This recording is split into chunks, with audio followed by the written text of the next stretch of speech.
Okay guys, papogi muna tayo guys, no? Pang mati ni Idol. Napapansin niyo ba guys? Natatawa na lang ako sa social media. Ito si Mita talaga, oh. Talagang, yun naman mga content creator guys, no? Lahat halos content creator na eh. Lahat ginawa na halos, di ba? Iba, ano, kahit ano na kinakain. Mga hilaw na isda, hilaw na basta kulang na lang talaga, tayo ang kinakain eh. Mapansin lang sa social media. Tapos, si Mita, petiks lang. Ako nga, sinabihan ako na abnoy eh. Okay lang naman guys. Ako, sa totoo lang, kung ayaw mo ko pansinin Mita, bahala ka sa buhay mo. Ako lang kasi, matagal na ako nangangarap na lumabas sa TV. Dati kasi kliyente namin ang ABS-CBN at saka Channel 7. Kliyente namin yan nung nagtatrabaho pa ako sa Makati. Tapos pag pumunta ako dun sa mga programa nila na Randy Santiago, ni Willie Villami, yung mga artista ba, grabe yung camera, talagang gusto kong tumapat. Kasi nga, gusto kong makita sa camera. Kahit makita man lang ako, kahit madaanan man lang ako, gusto ko. Talagang ayaw. Hindi talaga ako. Iba talaga. Doon kasi sa studio ng mga channel yan guys, pag may sobrang ganda, capture na yung camera. Ganun. Pero kung ordinarya lang, na. Hindi ka talaga papansinin. Anyway, so ngayon, nauso ngayon itong mga content creator na to. Well, nakakaingit din yung iba kasi ang lalakas kumita, no? Gaganda ng kita. Pero ako naman, alam ko, wala nang pumapansin sa mga video ko eh. Nagmumukha na nga ingot. Sinasabihan na nga akong abnoy eh.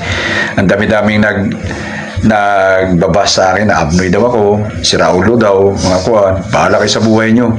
Basta ako, kahit pa paano yung artistic side ko Yung mga bata pa kami, uso noong mga kabataan namin, yung tinatawag na drama sa stage. Walang cut-cut yun guys. Pag nagdrama ka sa stage, walang cut-cut yun. Kuwan yun, yung tuloy-tuloy yun. Kung tama yung mga execution mo sa actingan mo sa stage, walang cut-cut yun. Dire-diretso yun, nanonood yung mga tao sa pistahan sa amin. Since doon kasali ako yung pinaka parang Daniel Padilla ba? Yung bang may love team kami, ganon, may love team kaming ginagawa, tapos ganon, ginagawa. Kaso lang, walang chemistry. Pero, yun yung uso dati. So, kasi, ang mga artista dati, tinatago ng mga producer yan eh. Hindi yan nila nilulutang. Kaya pag inimbita yan sa pesta, talagang gulong-gulo yung mga tao. So, ganon. So, ngayon, eto na nga yun, si Mita. Talagang isipin mo, magagawa ka ng video tapos maging viral at magkakapera ka kung siswertehin ka. Since ako naman ay alam ko namang hindi na kaya, alam ko, ako sumusuko na rin ako. Pero yung patuloy kong paggawa ng content guys ay naging libangan na lang at naging na lang din. Yung artistic side nga na in your own channel, may YouTube channel ako guys, puntahan nyo yan YouTube channel ko. At yun nga, dito sa FB ay lumalabas yung pagka-artistahin natin. Matagal nating pinapangarap maging artista. So, I hope na sana wag naman yung sobrahan yung pagbabas nyo guys, sabihin nyo abnoy. Ginagawa lang naman talaga lahat para lang ma-entertain kayo.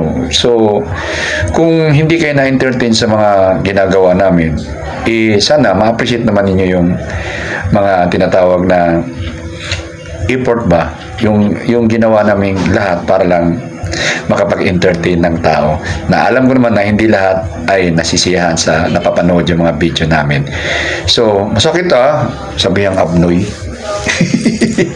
Lahat na kasi ginawa, guys, kumanta na, sumayaw na, nagdrama na, gumiiyak-iyak na, kulang na lang tumalon sa building eh.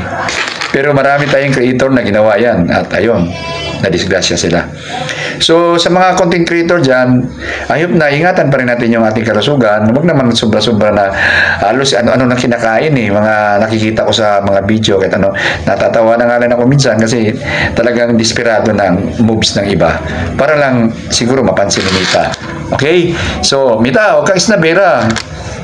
Pansinin mo naman kami maliliit na creator.